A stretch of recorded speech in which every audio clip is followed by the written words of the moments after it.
Hello, kamusta na tayong lahat? I praise my Father, the Creator of heaven and earth, Yahweh, the beginning and the end, the Alpha and the Omega. For His loving kindness, He is forever faithful and forever loving to His children. We are the children of our Father because He created us. And I praise my Jesus. I glorify the name of Jesus Christ, the name above all names, for obeying our Father. He is the bridegroom. Ang bridegroom si Jesus Christ, and ang bride ay ang church. Ang church ay group of people who trusts in the Almighty Father and who are cleansed by the blood of Jesus Christ. Ang church, yun ang church. Hindi building ang church, mga tao. Ang church kasi sa atin sa heart natin nakatira si Almighty Father at si Jesus Christ sa puso natin, and we must worship them, si Almighty Father at si Jesus Christ, in spirit and in truth. Si Jesus Christ willing niyang i-share ang kanyang pag-rule sa kanyang heavenly kingdom, sa kanyang eternal abode, sa kanyang mga friends. Tayo ang mga friends, tayo ang bride of Jesus. Dahil si Jesus, masisave tayo. Because He released us from the bondage of sin and shame. Kaya every day, magpasalamat tayo for all the blessings, all the guidance, and yung mga chances na binibigay sa atin ng tatay natin to glorify His name, to make His name known to the people, to exalt His name on high. Our Father.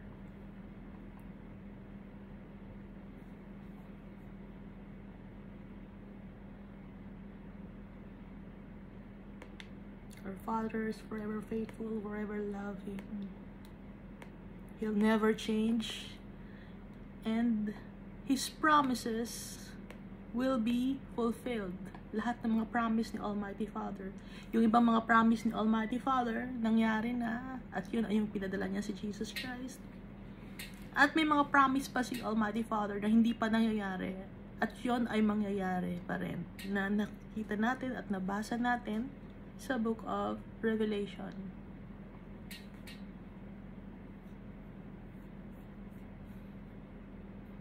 So, sa buhay natin, hindi lang tayo dito basta lang pinanganak. We have our roles to fulfill because we are the children of the Father. Meron tayong kanya-kanyang mga roles sa buhay, kaya't nandito tayo sa mundo. At yung primary goal ni Almighty Father ay yung ibalik niya tayo sa kanyang kaharian, for us to return to our Father.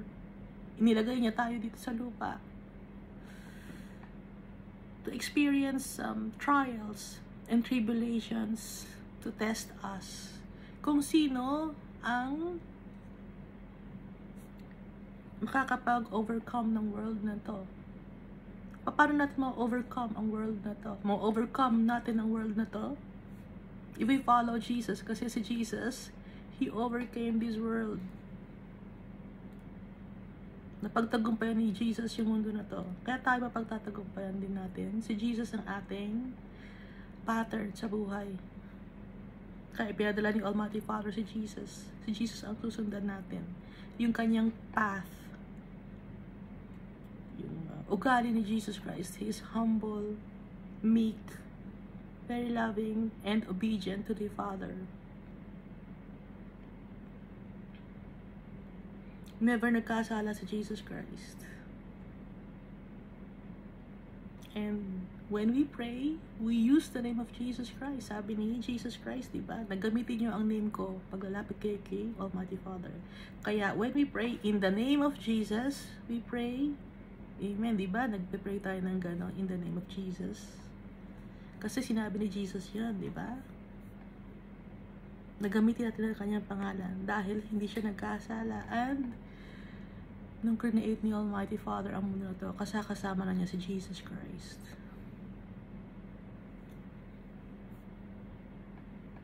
So last time we read Nehemiah chapter 5. So dito sa Nehemiah chapter 5, pinapakita dito, no, na si Nehemiah, he was appointed governor, and yet hindi siya nagbago. Humble pa rin siya and obedient to the Almighty Father. In-appoint siya as governor of Judah.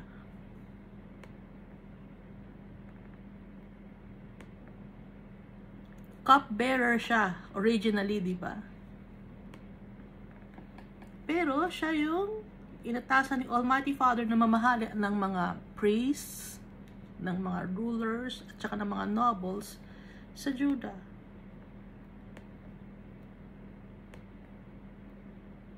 Kasi nakita ni Almighty Father yung puso ni Nehemiah. Yung puso na humble and obedient to the Almighty Father. Na nakikita natin na kahit na humble si Nehemiah, kahit na obedient siya, nakakaranas siya ng trials and tribulations. Nakakaranas siya ng problema. Nakakaranas siya ng pain. Siyempre, pag nagagalit sa kanyang mga tao, nasasaktan siya. Pero si Almighty Father, hindi siya iniwan. At malakas ang faith ni Nehemiah, the Almighty Father.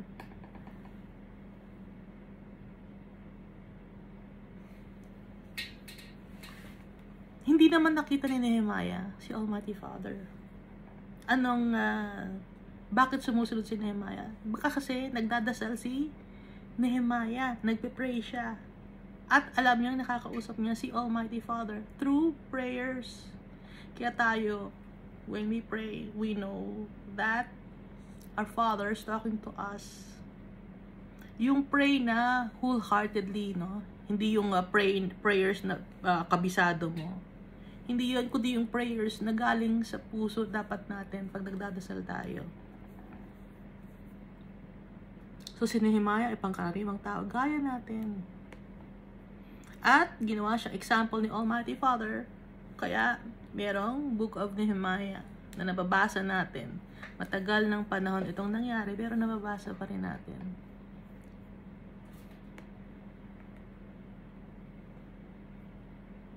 So ito ay isang example ng pagsunod kay Almighty Father. Ng isang simpleng tao, isang cupbearer.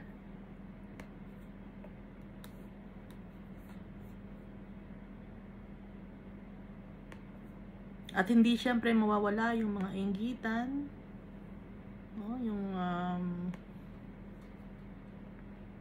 awayan. Pero because of the Almighty Father, he stood strong. Gumuko siya ng kalakasan kay Almighty Father. At maawain sa tao si Nehemiah. Gaya ni Almighty Father. Kaya hindi si Almighty Father nahihiya na ipabasa sa atin ang nangyari kay Nehemiah. Dahil masaya si Almighty Father sa ginawa ni Nehemiah.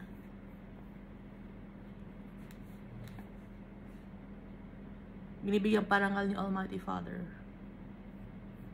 si Nehemiah, gaya ng sabi dito sa ni Nehemiah chapter 5 verse 19. Remember me, my God, for good according to all that I have done for this people.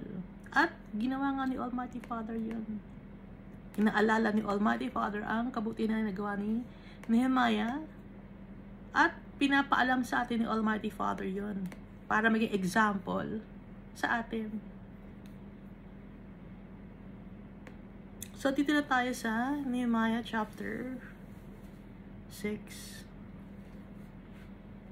Dun sa Nehemiah chapter 4, ang mga nagagalit kay Nehemiah, yung mga tao na naiinggit na hindi nila kamag-anak or hindi nila kadugo.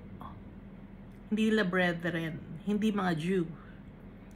Ang nagagalit naman sa Nehemiah chapter 5, mga kapareho na niya ng lineage. Mga Jew na ang nagkakaaway-away na. Sila na nag-aaway.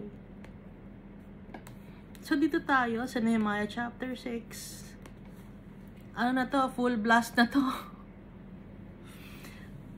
May kaaway sa labas at may kaaway din sa loob. May kaaway na hindi nila kadugo at may kaaway na rin siya na fellow Jew. Kapareho niya ng dugo. Kapareho niya ng pinanggalingan na lineage.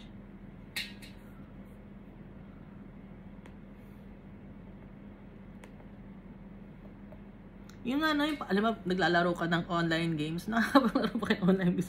Una muna, ang mga kalaban mo, mga mahihinang klase. Tapos natalo mo na yung mga mahihinang klase na kalaban. Tapos darating naman yung pinakamalakas na klase, di ba, ng mga kalaban sa online games. Tapos ang susunod na, pangatlong battle, o kasama na yung unang kalaban mo dati, tapos sumunod pa yung mas malakas na kalaban mo. Sama-sama na. Ganun ang nangyari dito sa Nehemiah chapter 6. Full blast na yung mga taong galit kay Nehemiah.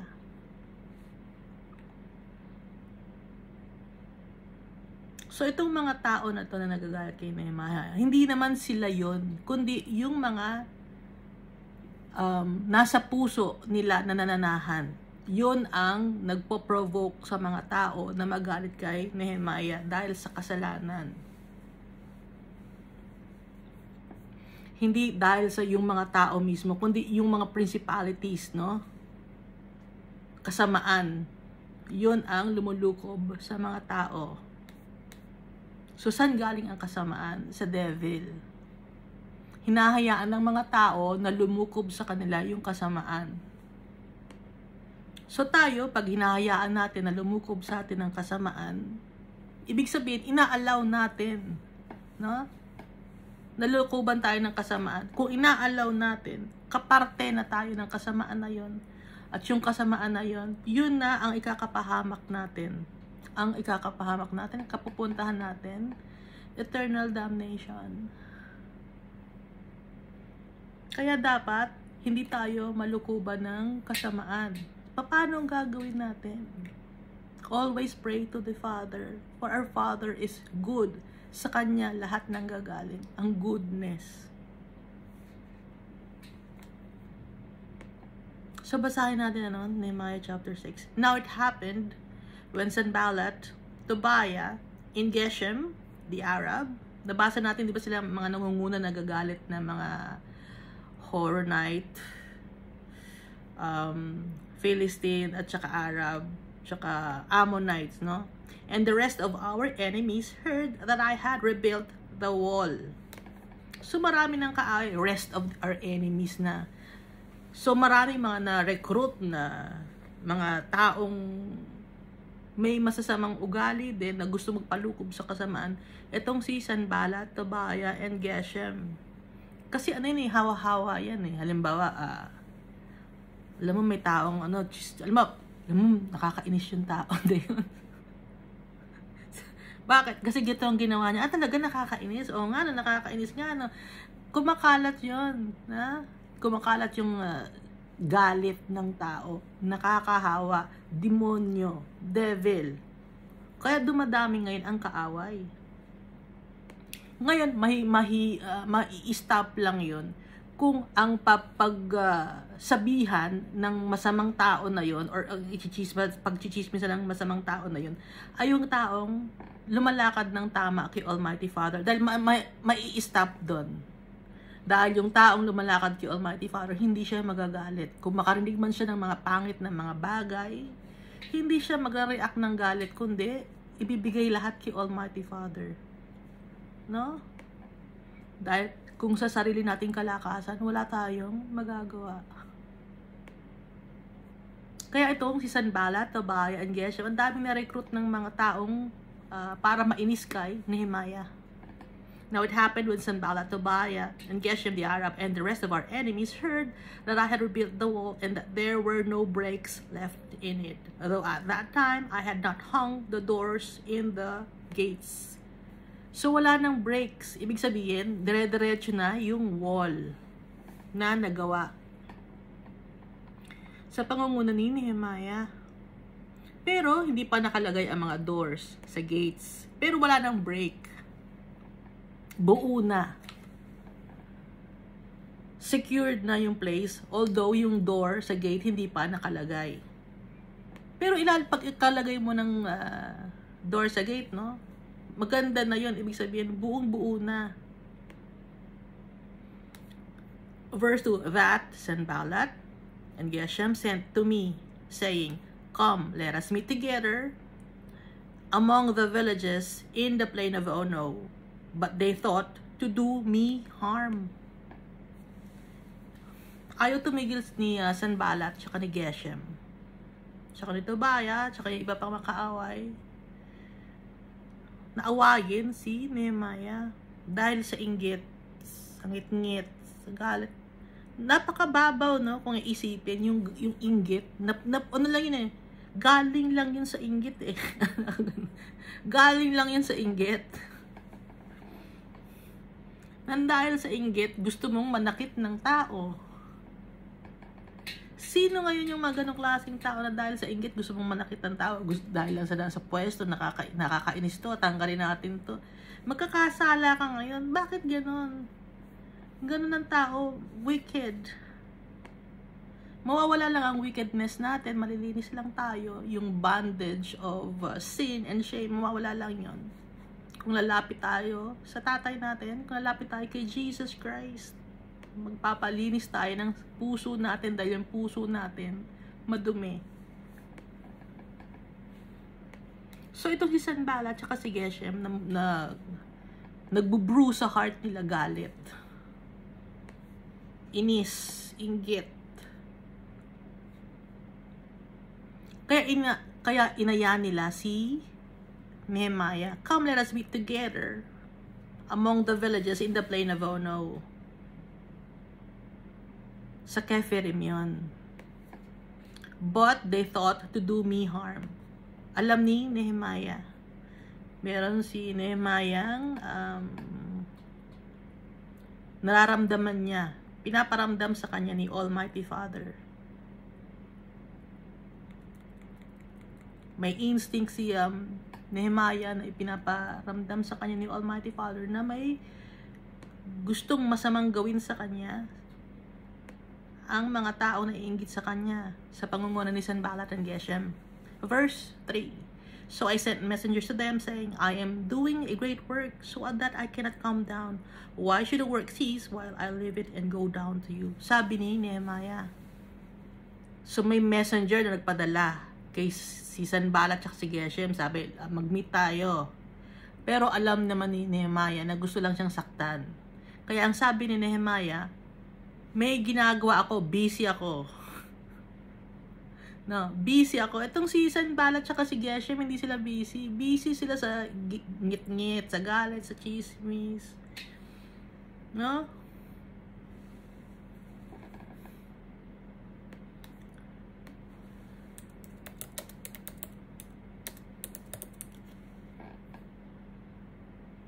Kaya nga, di ba, may nakalagay dito sa Proverbs.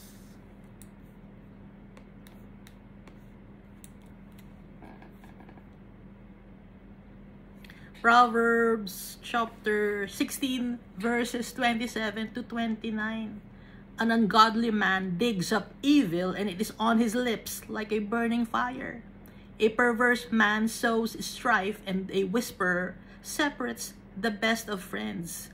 A violent man entices his neighbor and leads him in a way that is not good. Mga ungodly people to. Hindi sila busy. Wala silang gustong gawin kundi manggulo. Tsaka, yung idol's hand, is the work of the devil yon. Devil's workshop. Idle hands are the devil's workshop.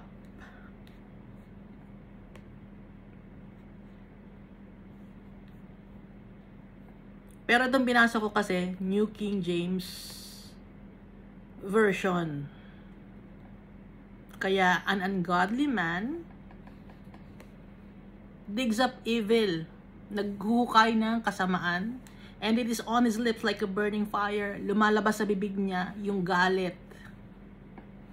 Evil kasi siya. A perverse man sows strife. Gusto ng pagkakabahabahagi ng isang perverse man. At saka, and a whisperer separates the best of friends. Ano yung whisperer? Chismis, no? Yung mga taong mahilig maggawa ng kwento, naghihiwalay ng mga best friends yon, naninira ng pakikipagkaibigan. At yung cruel man or yung violent man, niloloko niya ang kanyang neighbor para gumawa ng kasamaan. So, ganito yung ginagawa ni Sanballat, Geshem, and Tobiah, and other enemies. Hindi sila busy. Busy sila sa pag-chismis, paggagawa ng kalokohan, sa kasamaan. Si Nehemiah, busy siya. I am doing a great work, sabi ni Nehemiah, so that I cannot come down. Why should the work cease while I leave it and go down to you? Verse 4, but they sent me this message 4 times. 4 na beses, ginugulo ng mga enemies si Nehemiah, and I answered them the same manner. 4 na beses na nag-aaya na makipagkita si Sanballat, tsaka si Tobiah, tsaka si Geshem. 4 na beses nagpapapansin. Hindi naman sila pinapansin ni Nehemiah. Busy si Nehemiah. Verse 5, then Sanballat sent his servant to me as before, the 5th time. Ngayon, nagpadala na naman ng servant si Sanballat the 5th time around.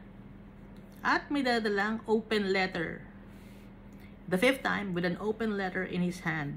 Ang nakalagay sa open letter, verse 6, in it was written, it is reported among the nations, and Geshem says that you and the Jews plan to rebel. Therefore, according to these rumors, you are rebuilding the wall that you may be their king. No, gumawa ng sariling kwento. Kagaya nabasa nga natin dito sa Proverbs, no? Na gumagawa ng kalokohan para makipag-away, chismisan, walang hindi busy. Ganun ang ginagawa nila. Imagine, no? 5 beses ginugulo si Nehemiah. Na kaya daw nagre-rebuild ng wall si Nehemiah. May chismis, may rumor daw na gusto maging king ni Nehemiah. Hindi naman totoo yun. At mayroon na chismis din na magiging rebelde si Nehemiah, kaya ginagawa yung wall ng Jerusalem. Hindi naman totoo yun. Wicked people. Itong si Geshem, tsaka si Tobiah, tsaka si Sanballat. Verse 7, and you have also appointed prophets to proclaim concerning you at Jerusalem. At dinagdag pa na meron pa raw prophets. Dinagdagan pa yung chismis. Na may prophet daw na i-appoint, na in-appoint si Nehemiah. And you have also appointed prophets to proclaim concerning you at Jerusalem, saying, there is a king in Judah. Now these matters will be reported to the king. So come therefore and let us consult together. Kumuha pa rin ng prophet si Nehemiah para i-proclaim siya as king. There is a king in Judah. Ngayon, nanakot na si Geshem and si Tobiah. Now, these matters will be reported to the king. I-report daw kay King Nebuchadnezzar. So come therefore, and let us consult together. Kaya makipagkita ka sa amin para magkonsultahan tayo. Pag-usapan natin. So, noon pa man, may mga chismis na, no? May mga, dahil sa inggit, hindi mawawala yon, dahil wicked ang tao, yung puso ng tao, walang tigil sa paggawa ng wickedness.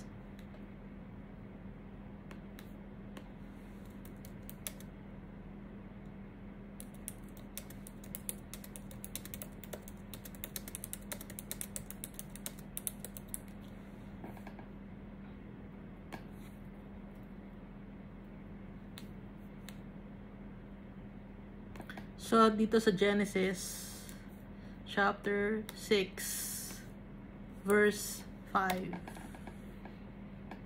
Then the Lord saw that the wickedness of man was great in the earth, and that every intent of the thoughts of his heart was only evil continually. Ganon ang tao. Hanggang ngayon, yung wickedness ng tao, great in the earth. At ang every intention ng mga tao sa kanyang puso ay puro kasamaan all day or continually. Nakita ni Almighty Father. So, paano ngayon na mababago ang puso natin para hindi continually puro evil ang nasa puso natin? Lalapit tayo kay Jesus Christ. Hingi tayo ng kapatawaran. At susundan natin yung yapak ni Jesus Christ dahil yung puso ni Jesus Christ is pure. Our Jesus is holy. He is our Savior. He is our Redeemer. Siya ang gagayahin natin. Dahil kung tayo mismo, wicked ang heart natin, si Jesus Christ is holy. Just like our Father is holy. So sa ngayon, hindi pa tayo perfect. But time will come, we will be like Jesus. Kaya hindi dapat tayo panghinaan or pang mawalan ng pananampalataya kay Jesus Christ siya kay Almighty Father. Dahil lahat ng kasalanan natin mabubura dahil sa blood ni Jesus Christ. At yung hindi na aalalahanin ni Almighty Father yung mga kasalanan natin because of Jesus Christ.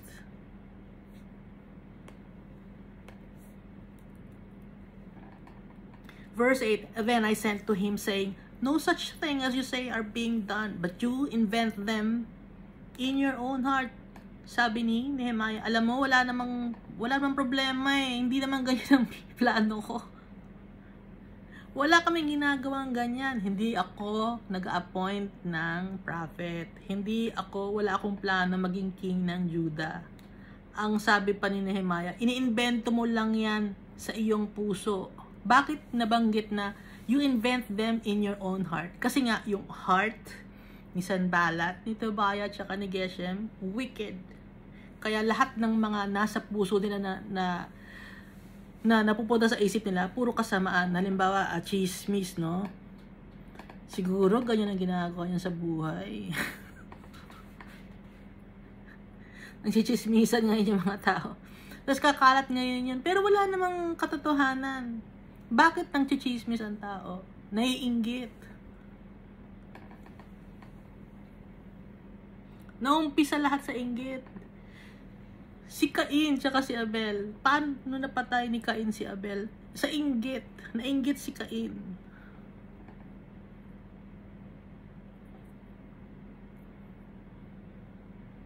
O balik tayo kay Eva. Bakit nagkasala si Eva?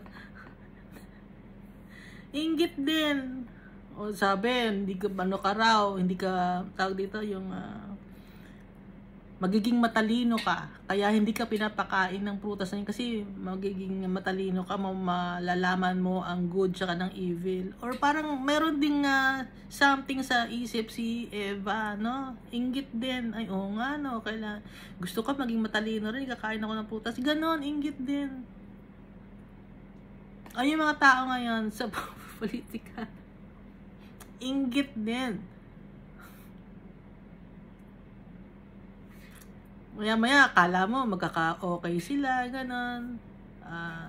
Kahit sa magkakaibigan, ganon din. Akala mo okay, no? Best friend na best friend.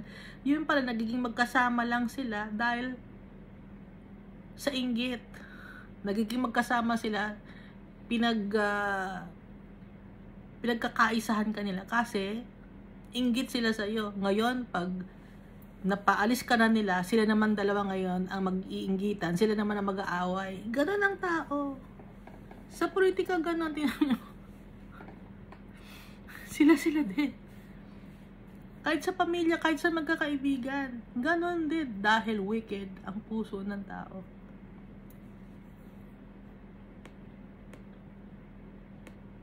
Akala mo, no, kaibigan mo, pero pag wala ka, ikaw ang pagchichismisan. Bakit? Inggit din yon, ha? Inggit din yon. Wicked. No? Yun ang laging nasa puso ng tao. Kadumihan. Nakita ni Almighty Father yun. Noon pa man. Kaya, kinailangan ipadala si Jesus Christ para linisin tayo. Kailangan natin si Jesus Christ. Verse 9. For they all were trying to make us afraid, saying their hands will be weakened in the work and it will not be done. Kaya, nagchichismis itong si Tobiah, Geshem, and cohorts, Sanballat, and other enemies, dahil sa gusto nilang mapatigil ang trabaho. For they all were trying to make us afraid. Pinapatakot nila. Gusto nilang matakot ang mga tao. Dahil, their hands will be weakened in the work and it will not be done. Para hindi matuloy ang kanilang mga magagandang gawain. Gusto silang pigilan sa kanilang mga ginagawa. Kaya, nag-iimbento sila ng kasamaan sa puso.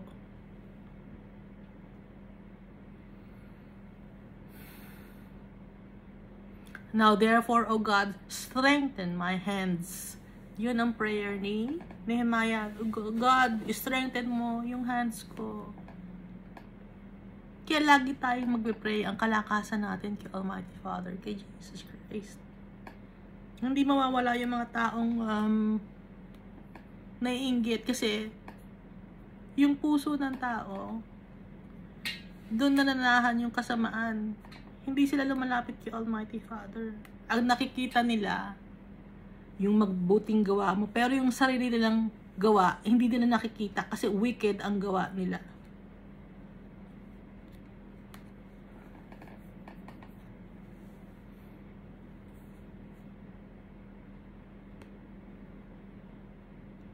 Verse 10, afterward, I came to the house of Shemaiah, the son of Delaiah, the son of Mehetabel, who was a secret informer. O noon pa man, may mga secret informer na, ano ba yung secret informer? Double face people. Doble cara. Doble cara ng mga tao.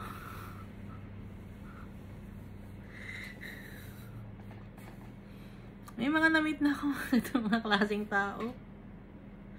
Noon pa man meron na.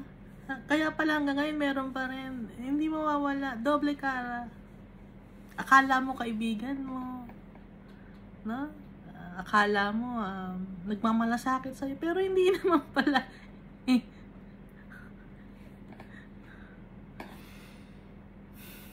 Kaya ang pagtitiwalaan natin. Yung tatay natin. Tunay na nagmamahal sa atin. Si Jesus Christ. Nagmamahal din sa atin.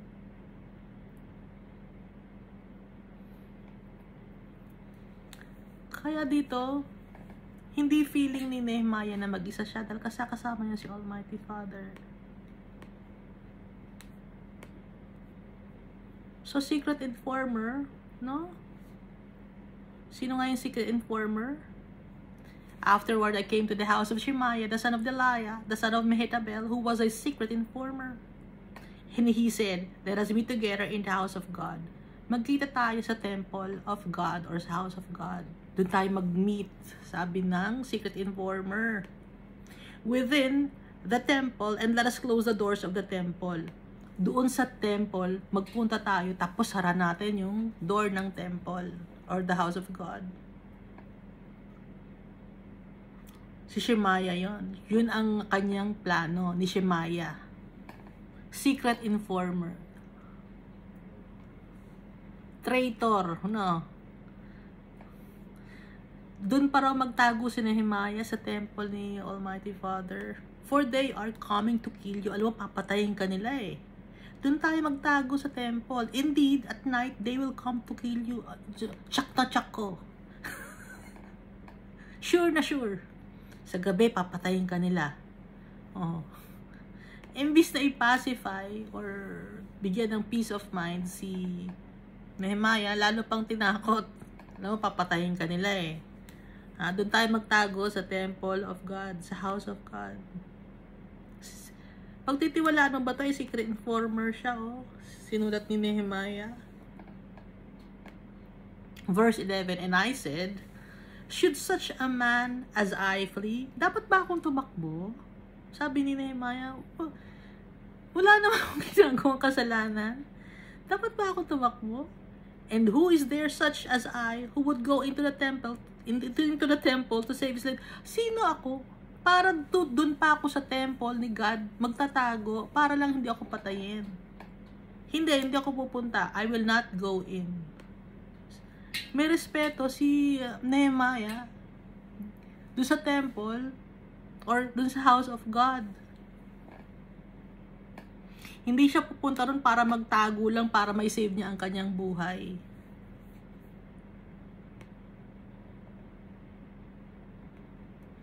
Verse 12, then I perceived that God had not sent him.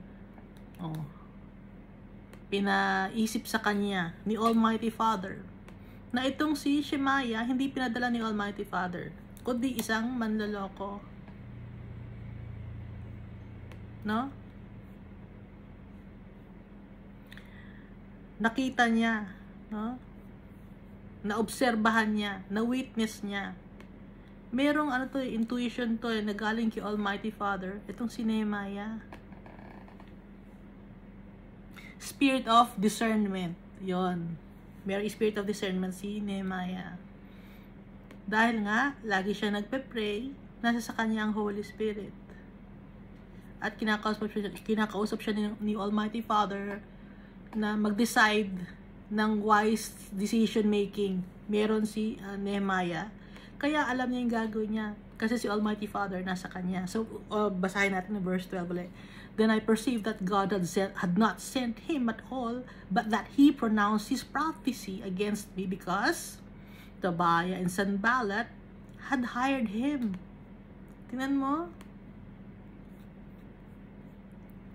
Dito sa Bible lahat, no? May mga crimes and na story. Magbasa kayo ng Bible.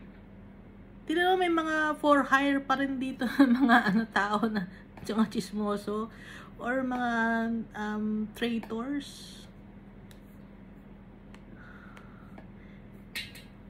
Matutuwa pa si Almighty Father sa inyo pag Bible ang binabasa ninyo. Dahil kung ibang mga books ang babasahin ninyo, yung mga nagsulat ng mga books na yan, hindi yun guided by the Holy Spirit, hindi yun mga salita ni Almighty Father. Kaya wag yun ang basahin nyo, yung mga story ng mga, ano bang mga books ang binabasa nyo, sila, hindi ko nababanggitin yung mga tanong author. Pati yung mga movies, no? Ito ang basahin nyo ang Bible, oh. Binayaran ni Tobiah at si Sanballat, si Shemaiah, para magsinungaling kay Nehemiah.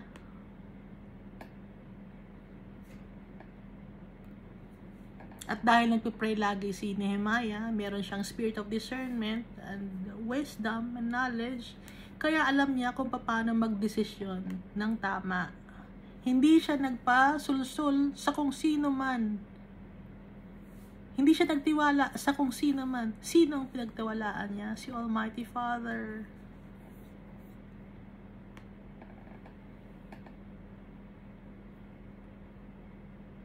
At saka hindi siya natatakot kasi wala siyang kasalanan.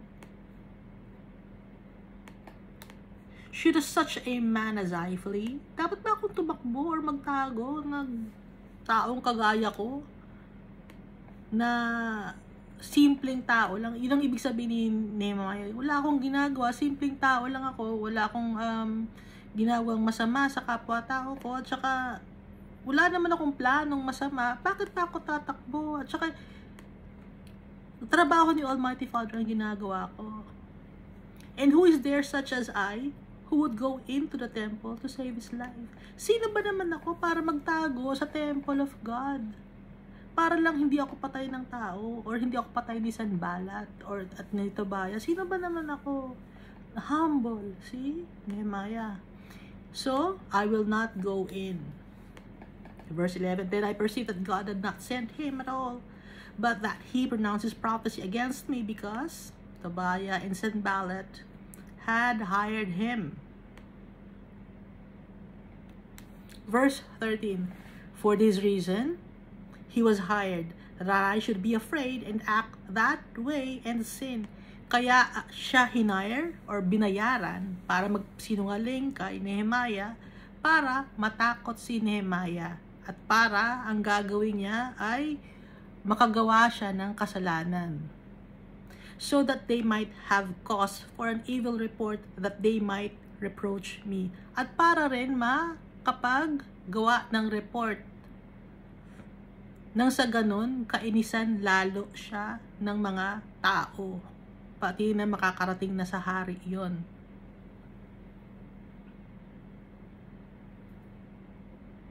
Ano yon? Siyempre, pag nagtago si Nehemiah sa Temple of God, o bakit nagtatago yan? Guilty ba yan? O, para matakot si Nehemiah, no? Ganang gagawin. Bakit guilty ba siya? Baka guilty siya, bakit siya nagtago? O, kung hindi siya guilty, hindi siya magtatago. So, tinatrap nila si Nehemiah. Pero dahil na kay Almighty Father si Nehemiah, hindi nila maloloko si Nehemiah. Kamay ni Almighty Father nag-guide kay Nehemiah.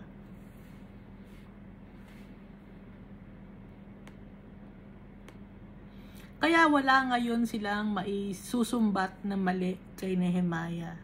Dahil lahat ng ginagawa ni Nehemiah, ino-offer niya kay Almighty Father. Ina-acknowledge ni Nehemiah si Almighty Father. He trusts the Almighty Father so much.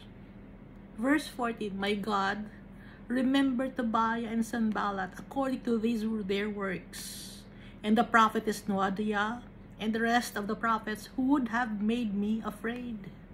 Sabi, hindi niya inaway si Tobiah, si Sanballat, yung prophetess Noadiah, at saka yung iba pang mga prophets na nagnanakot sa kanya. Anong ginawa niya? Ibinigay niya kay Almighty Father lahat. So tayo, pag may nangaaway sa atin, hindi tayo hindi tayo gaganti. Trap yon ng devil. So ano ang gagawin natin? Ibibigay natin kay Almighty Father. May God, inaaway nila ako. Almighty Father, inaaway nila ako. Yahweh, my Savior, my Redeemer, inaaway nila ako. Ibinibigay ko po sila sa inyo. Hindi ako magtatanim ng galit sa puso ko. Alam ko, Almighty Father, ibinibigay ko sila sa inyong mga kamay. Kayo ang magbibigay sa akin ng justice.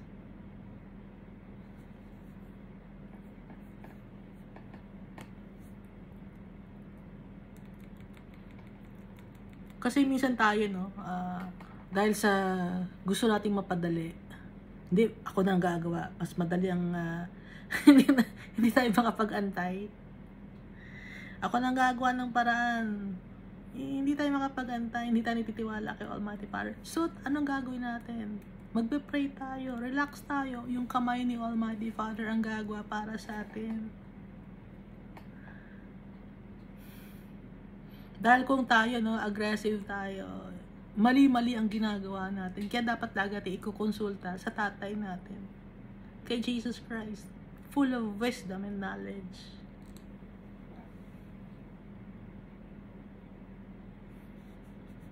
Kaya kung meron kayong dinaramdam or gaya nung kay Nehemiah, may nangaaway sa inyo, may nanchichismis sa inyo, huwag kayong magre-retaliate. Huwag kayong gaganti. Sino ang gaganti sa atin? Sino ang magiging fortress natin? Sino ang ating magiging taguan? Si Almighty Father, si Jesus Christ.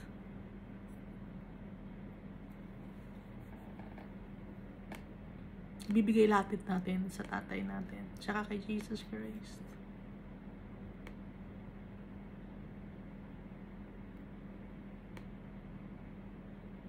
Wisest decision yan.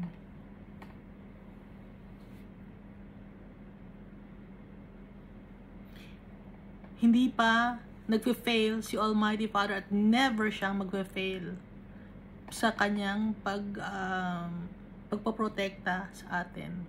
Hindi magfe-fail si Almighty Father. He's faithful simula pa noon nung ginawa niya tong mundo na to. Yung pagmamahal niya, sobra-sobra yung ating Creator sa atin. Kaya, He will never fail to fulfill His promise, to comfort us, to provide for us, to take care of us.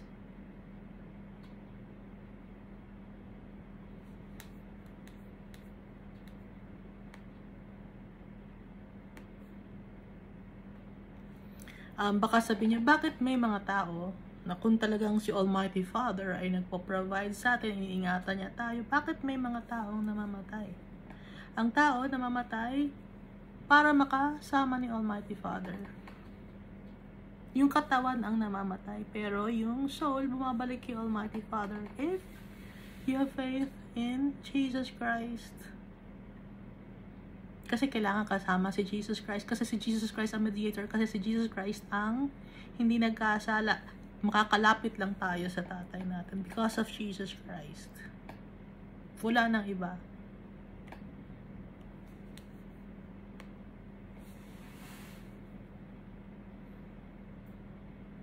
Baka sabihin, bakit mahirap lang kami?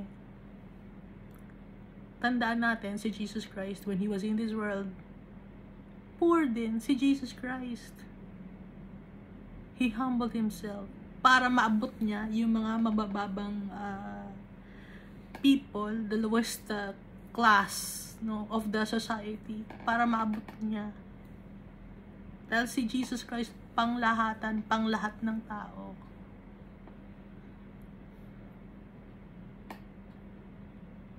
Pinapakita ni Jesus Christ ang pagiging humble niya.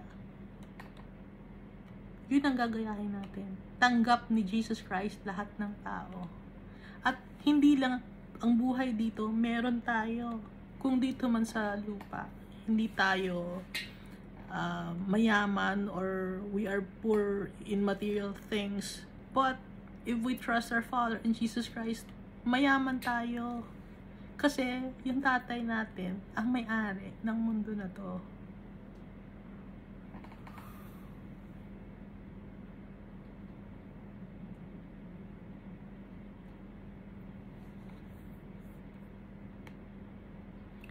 At saka, lahat ng tao dahil sa kasalanan namamatay. No? Si Abraham, si Isaac, si Jacob, si Moses, sino pa ba? Meron ba tayong nakita ba natin na si Jesus Christ, He died on the cross. But after 3 days, He rose again. And that's because hindi siya nagkasala. Death has no sting anymore because of Jesus Christ. Kaya tayo, when we die, mabubuhay din tayo, just like Jesus Christ.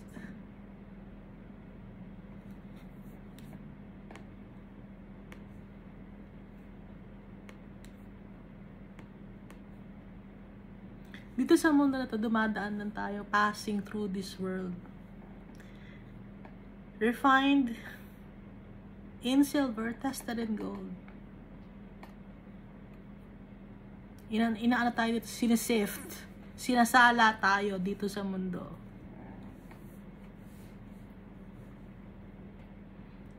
Para maging malaman kung sino ang worthy to be with our Father in Jesus Christ. In the heavenly kingdom that will never end.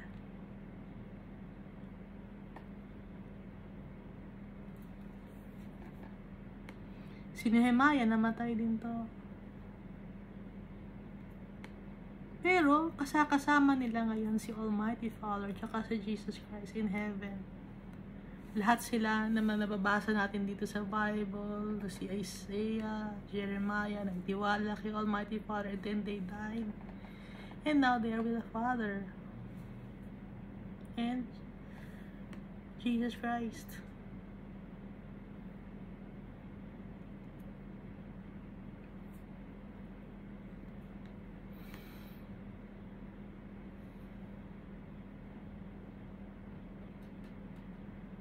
Tsaka lahat ng tao tumatanda. Pagkasama natin yung tatay natin, tsaka si Jesus Christ, hindi na tayo tatanda. Hindi na tayo magkakasakit. Wala nang pain and suffering.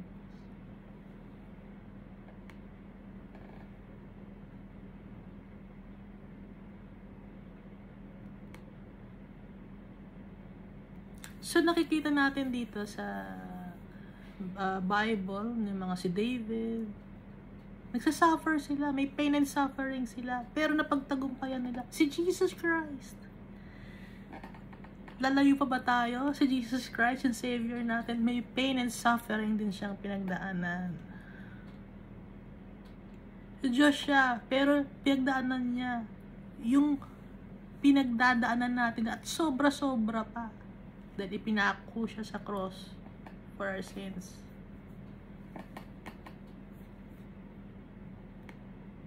Kaya, wag nating sabihin na kawawa naman ako, pinagchichismisan ako, kawawa naman ako, inaapi nila ako. Wag ganon. Kasi lahat ng tao, tinapati si Nehemiah.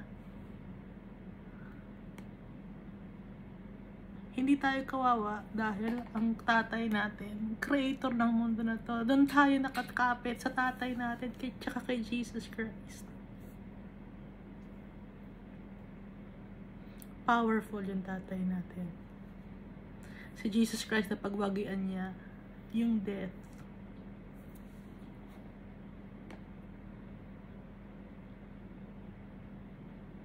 Verse 15. So the wall was finished on the 25th day of Elul in 52 days. In 52 days a wall yung nakumpleto ang wall ng Jerusalem.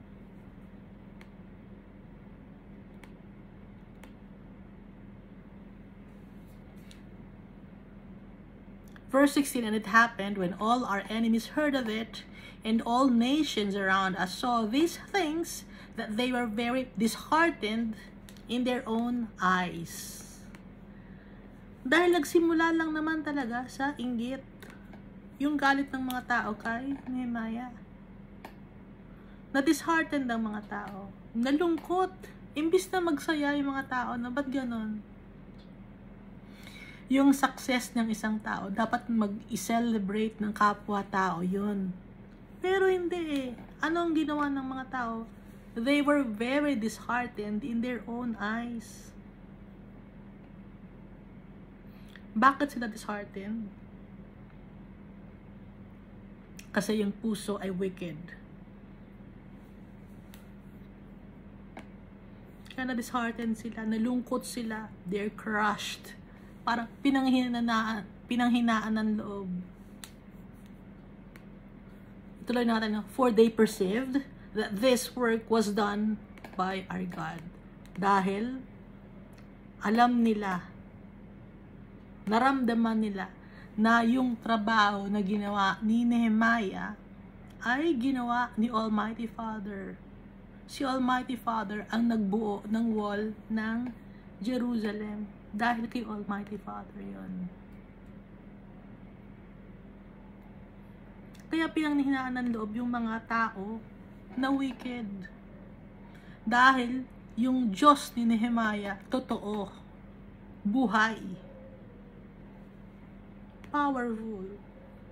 Verse 17. And in those days, the nobles of Judah sent many letters to Tobiah, and the letters of Tobiah came to them. At nung oras na yon, nung mga araw na yon, yung nobles of Judah, or yung mga tao na mayayaman sa Judah, so, ibig sabihin, mga kalahi ni Nehemiah to, no, na yung Judean, sent many letters to Tobiah, and the letters of Tobiah came to them. Nagpapalitan ng letters.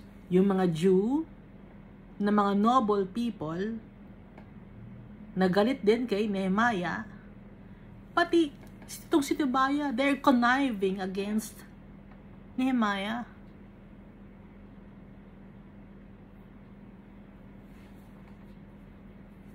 Verse 18, for men in Judah were pledged to him because he was the son-in-law of Shechaniah, the son of Ara, and his son Jehohanan had married the daughter of Meshullam, the son of Berechiah. So, nakikipagpalitan ng letters ang mga nobles of Judah. Yung mga mayayaman sa Judah. Trato or communicate kay Tobiah na galit kay Nehemiah. Nabuo na yung wall, ando na yung mga nobles of Judah sa Jerusalem, lugar nila yon, naayos si Nehemiah. Galit itong mga nobles of Judah, inggit din kay Nehemiah.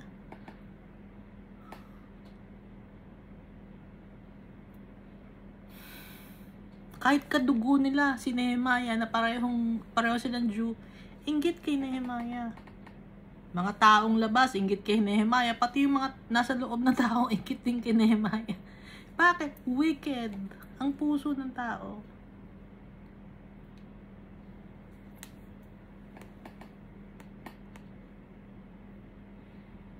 Imbis na i-celebrate, thank you Almighty Father, thank you Nehemiah na nandito ka ngayon, isa kang cupbearer from Persia ka pa, nagpunta ka pa dito para hindi na nag-thank you. Wickedness of the people. At saka, kaya malapit ang mga nobles of Judah kay Tobiah dahil he was the son-in-law of Shechaniah, the son of Ara. So, meron siyang connection sa loob ng Judah. Si Tobiah. Di ba si Tobiah, Ammonite siya? Meron siyang connection sa Judah kasi nga, son-in-law siya ni Shechaniah. Si Shechaniah nabanggit dito sa Nehemiah chapter 3 verse 29, no? Nakalagay dito, after them, Zadok, the son of Immer, made repairs in front of his own house. After him, Shemaiah, the son of Shechaniah, the keeper of the east gate, made repairs. So, si Shechaniah ang keeper ng east gate, na siya ay son-in-law ni Shechaniah. Itong si Tobiah, the son of Ara. And his son, Jehohanan, had married a daughter of Meshullam, the son of Berechiah. Si Berechiah naman binanggit din dito sa Nehemiah chapter 3 verse 30. After him, Hananiah, the son of Shelemiah, and Hanan, the sixth son of Zalaph, repaired another section. After him, Meshullam, the son of Berechiah, made repairs in front of his dwelling. So, tagaloob, may mga kamag-anak or connection si Tobiah sa loob ng Judah. Verse 19, also, they reported his good deeds before me and reported my affairs or words to him. Dahil nga may connection si Tobiah sa mga taga-Judah, nagre-report ngayon itong ibang mga noble people kay Nehemiah. Alam mo, mabait si Tobiah eh. Ayun, also they reported his good deeds before me. Sinasabi si Tobiah, okay yan si Tobiah.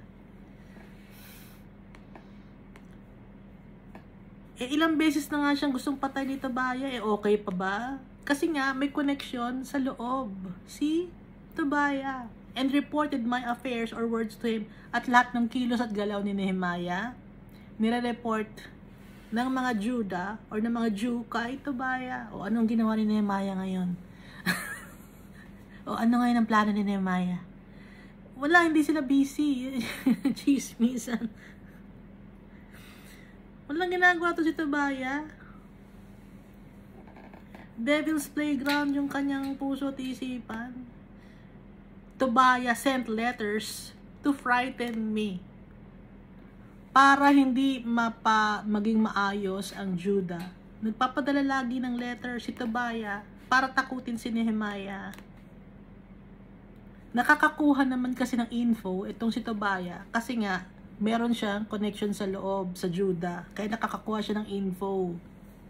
So yung mga kinukuhanan niya ng info, mga noble people of Judah, inggit din kay Nehemiah.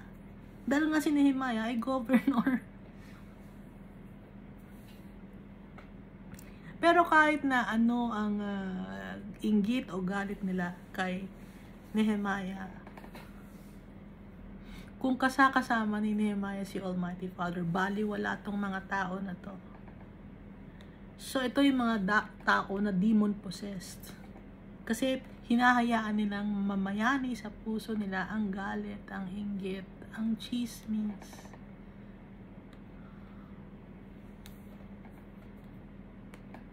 So noon pa man, may mga ganun ng klaseng tao. So ini-inform tayo ni Almighty Father na huwag tayong matakot sa mga ganung klaseng tao dahil noon pa man hanggang ngayon may ganun pa rin klaseng tao na hinahayaan nilang mamayani sa puso nila ang kasamaan.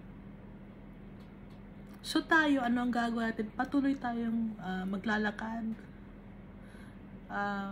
patungo sa path na dinaanan ni Jesus Christ. Patuloy tayong magbabasa ng Bible, patuloy tayong magpe-pray.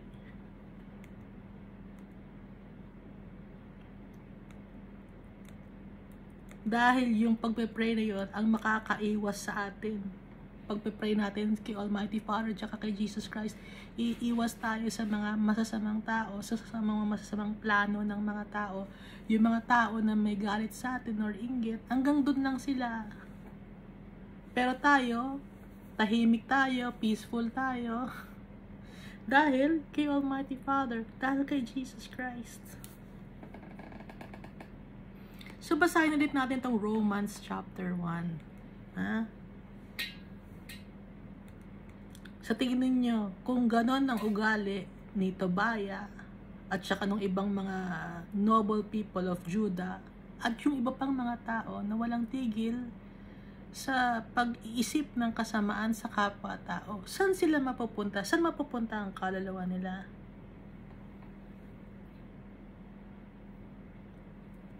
So, ang ginagawa ng mga tao na it's unrighteousness. No? So, basahin natin Romans chapter 1 again. Romans chapter 1, verses 1 to 32. Romans chapter 1, verses 18 to 32 pala. For the wrath of God is revealed from heaven against all ungodliness and unrighteousness of men, who suppress the truth in unrighteousness, or pinipigilan ang katotohanan sa paggawa ng kasamaan, because what may be known of God is manifest or evident among them or in them, for God has shown it to them. Alam naman ng mga tao na masasamain ka ng ginagawa. Alam nila yon na pag nagpaplano sila ng kachismis, alam naman nila masama yon. Pero bakit nila ginagawa? Kasi nga yung heart nila nilulukuban na ng devil. Hinahayaan nila. And so, ano ngayon ang mangyayari sa kanila ko? Ina-allow nila yon. For since the creation of the world, His invisible attributes are clearly seen. Si Almighty Father, yung kanyang, simula pa nung create niya itong mundo na to, yung invisible attributes niya, yung characteristics niya, yung persona niya, maliwanag na maliwanag, being understood by the things that are made, even His eternal power and Godhead. Pati yung kanyang nature, divine nature ni Almighty Father, kitang-kita natin. So that they are without excuse. Walang excuse ang mga gumagawa ng mga wickedness. Dahil una pa lang, sinasabi na ni Almighty Father, yung ugali niya, yung divine nature niya, yung pagka-Diyos niya na gusto niya ng justice, righteousness, goodness, and the truth, yun lagi ang sinasabi ni Almighty Father. Alam ng mga tao yun. Ayaw ni Almighty Father ng kasinungalingan. Alam ng mga tao yun. Kaya ngayon, wala nang excuse ang mga tao. Because although they knew God, kasi dahil kahit na alam nila or kilala nila si God, they did not glorify Him as God, nor were thankful. Hindi nila wino-worship si Almighty Father. Hindi nila itinataas ang pangalan ni Almighty Father. Hindi sila nagpapasalamat kay Almighty Father. Kahit alam nila na Diyos si Almighty Father, the powerful, but became futile in their thoughts, and their foolish hearts were darkened. Bakit? Yung puso nila, foolish and dark, madumi. At saka, yung isip nila, madumi din. Verse 22, professing to be wise, they became fools. Sinasabi nila na matalino sila, na marami silang mga alam sa siyensya, sa kung ano-ano mang mga imbensyon, mataas ang kanilang pinag-aralan. Professing to be wise, they became fools. Sa sobrang katalinuhan nila, kung ano-ano na lang iniimbento nila sa sarili nila, naging fool sila. And changed the glory of the incorruptible God into an image made like corruptible man. Iniba nila ang gloriousness ni Almighty Father. Incorruptible si Almighty Father. Malinis si Almighty Father. Anong ginawa nila? They made God into an image make like corruptible man. Ginawa nila ng image si God. Made like corruptible man. And birds, and four-footed animals, and creeping things. Yun ang mga sinasamba ng mga tao. Birds, four-footed animals, at saka mga creeping things. Ano yung creeping things? Sumasamba ng dragon. Lumilipad na yung dragon. Dati yung dragon, yung ahas, gumagapang lang yun sa lupa eh. Maliit lang siya eh. Pinalaki ng mga tao. Naging dragon. May pakpak na ngayon. Naging Leviathan hanggang ilalim ng dagat, nakakapunta na.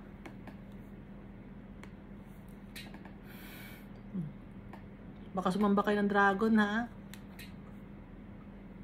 Ayaw ni Almighty Father ng dragon. Ang dragon, nagsisimbolize siya ng devil, or si Lucifer yon, dragon. Sa ibang mga country, no, sineselebrate nyo pa yung dragon, sineselebrate nyo yung demonyo. Ha? Sabi niyo, hindi, culture and tradition. Ngayon, alam na ninyo. O, itutuloy pa ba ninyo?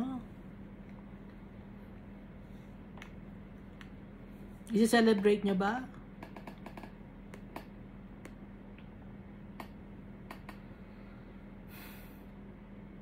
Yumaman man kayo dito sa lupa. Kasi pag may dragon, yayaman tayo. Yumaman man kayo rito sa lupa. Sa pagsamba nyo ng dragon, sa pag-celebrate nyo ng dragon. Maikling oras lang ang ilalagay nyo rito sa lupa. Pagdating sa impyerno, walang labasan na yun, nandun na kayo. For all eternity na yun.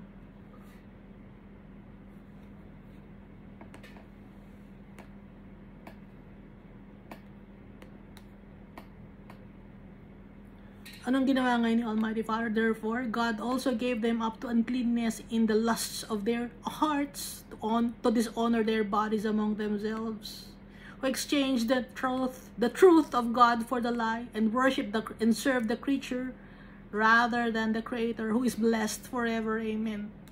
Sinamba ang mga creature, imbis na si Almighty Father ang sambahin. Sumamba ng kasinungalingan, imbis na sumamba ng katotohanan. Ang katotohanan si Almighty Father, si Jesus Christ. Verse 26. For this reason, God gave them up to their vile passions, or gave them up to vile passions. For even their women exchanged the natural use for what is against nature. Likewise, also the men, or the males, leaving the natural use of the women, or female, burned in their lust for one another, men with men committing what is shameful, and receiving in themselves the penalty of their error, which was due.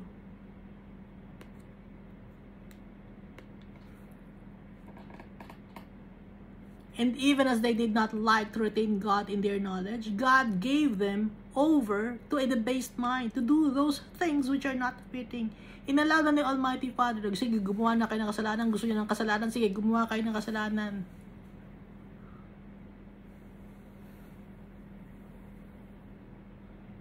Ayaw niyong ilagay si Almighty Father sa inyong pag-iisip, sa inyong puso. Kaya inalaw na ni Almighty Father na gumawa ng kasalanan ng mga tao. Ayaw papigil sa kasalanan. Sige, sige, gumawa kayo ng kasalanan. Pero ano ang kapalit? Being filled with all unrighteousness, sexual immorality, wickedness, covetousness, or greed, maliciousness or malice, full of envy, inggit, no? Murder, strife, deceit, evil-mindedness. They are whisperers, mga chismoso, no? Na gumagawa ng mga chismisan, gaya nitong si Tobiah, tsaka ni Geshem, tsaka ni Sanballat. Backbiters, o nakatalikod ka, tas nangaaway ka ng kapwa-tao mo, tas pag makaharap, mabait ka. Haters of God, galit kay Almighty Father, galit kay Jesus Christ. Violent, mga violente na mga tao, nagwawala. Proud, mayayabang, boasters. Mga mataas ang sa tingin nila sa sarili nila. Inventors of evil things. May mga nag-iimbento ng mga evil things, ha? Ano yung mga evil things na i-invent?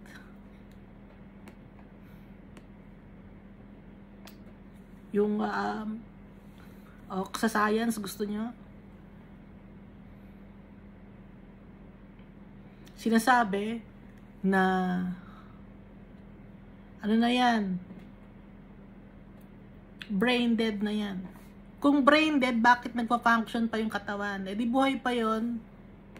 Tapos kukunin nyo yung laman loob, ililipat nyo sa ibang tao, tapos malaki ang bayad dahil sa pera. O inventors of evil things yun. Isang example yun. There's no such thing as brain dead. Kung buhay ka pa, nagpa-function pa yung katawan mo, buhay ka pa nun. Hindi ka patay. Ha?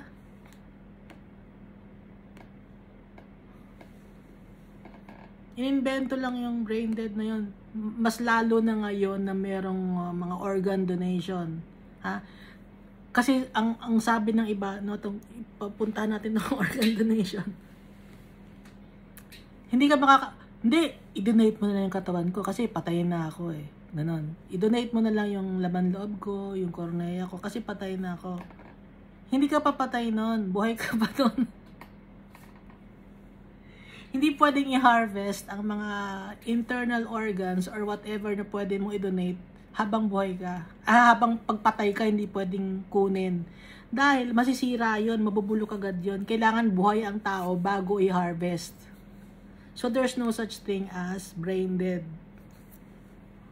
May miracle si Almighty Father. Nagmimilagro si Almighty Father.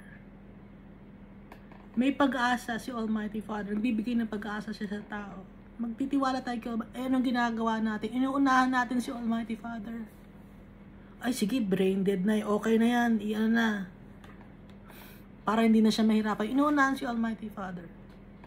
Nagpapadala kayo sa chismis ng mga tao. Magtiwala tayo kay Almighty Father. Ha?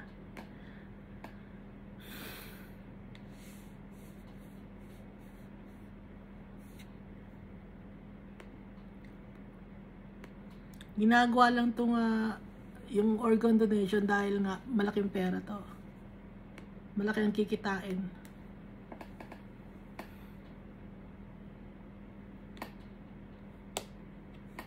Hindi nyo ba nakikita sa mga movies? Pag nasa movies, nag-research yun, ha? Nag-research yung mga writers. Nag-research sila. Hindi ka lang pwedeng gagawa tayo ng movie, invento. Nag-research yung mga yun. Bago sila magsulat ng mga script, may ginagawa silang research, okay?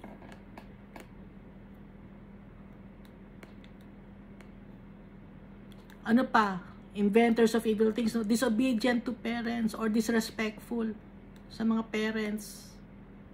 Undiscerning, hindi nakakaintindi. Untrustworthy, hindi mapagkatiwalaan. Unloving, hindi marunong maawa sa kapwa-tao, hindi marunong magmahal sa kapwa-tao. Unforgiving, hindi marunong magpatawad. Unmerciful, walang awa. Who knowing the righteous judgment of God, that those who practice such things are deserving of death. Lahat ng mga nagpa-practice ng mga ganitong mga bagay na binanggit natin, sexual immorality, wickedness, covetousness, kasama na rin yung lust for one another, men committing what is shameful, receiving in themselves the penalty of their error. Kasama na rin dun yung the glory of incorruptible God into an image made like corruptible man. Kasama na rin dun that those who practice such things are deserving of death, not only do the same, but also approve of those who practice them. Pag ina-approve mo, kahit hindi ikaw ang gumagawa ng chismis, pero approve yan, chismis. Approve yan, yung mga violente, mga nagrarally, approve yan.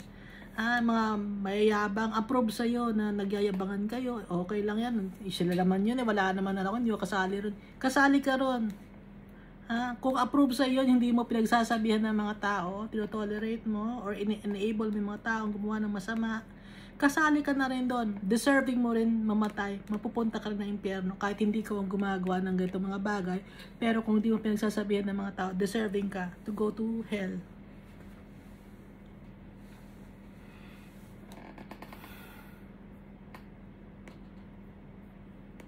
Hindi, mayaman kasi yun. Kahit gumagawa ng mga kasamaan, pero dahil sa mayaman, hindi mo pinagsasabihan.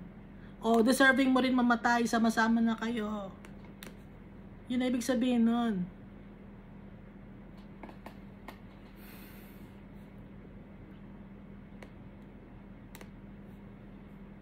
Hindi, yung anak ko naman ang gusto nun eh. Ano siya,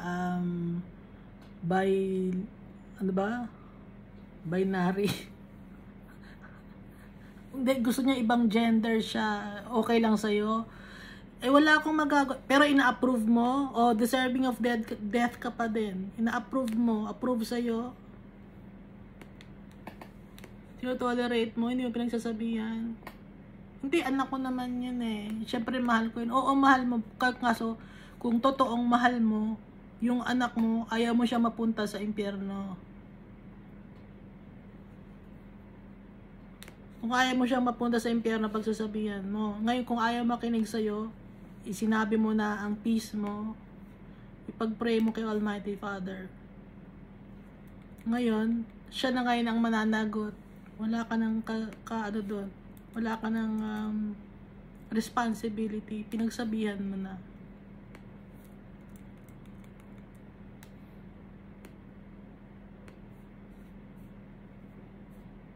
Kaya tayo dito sa mundo, damay-damay tayo. Lahat tayo makasalanan. Lahat tayo. Si Jesus Christ lang nabuhay dito sa mundong hindi nagkasala. Kaya ang lalapitan natin si Jesus Christ. Siya ang only mediator to the Almighty Father. Wala nang iba pa.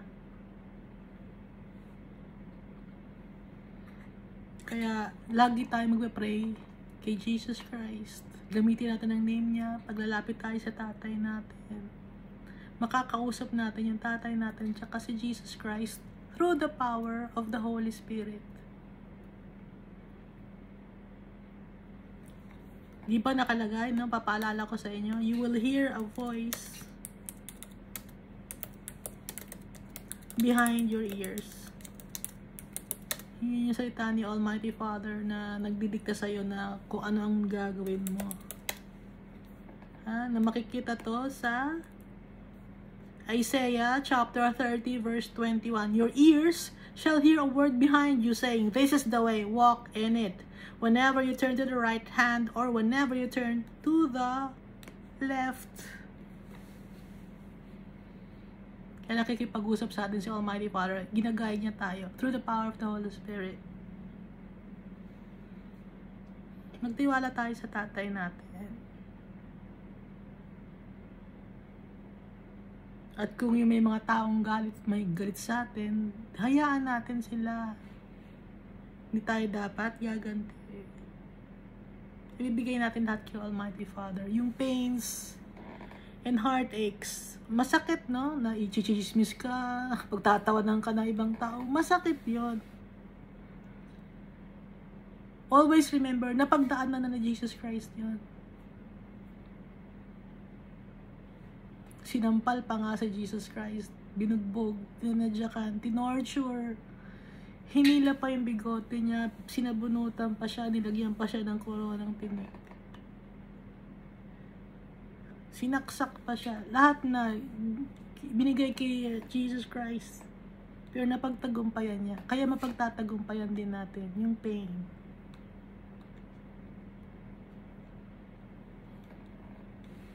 Hindi madaling mabuhay sa mundong ito. Pero dahil si Jesus Christ na pagtagumpayan niya, kaya mapagtatagumpayan din natin. Kasakasama natin si Jesus Christ. Kasakasama natin yung tatay natin. Kasakasama natin ang Holy Spirit. Kaya always pray. Thank you and God loves us all so much.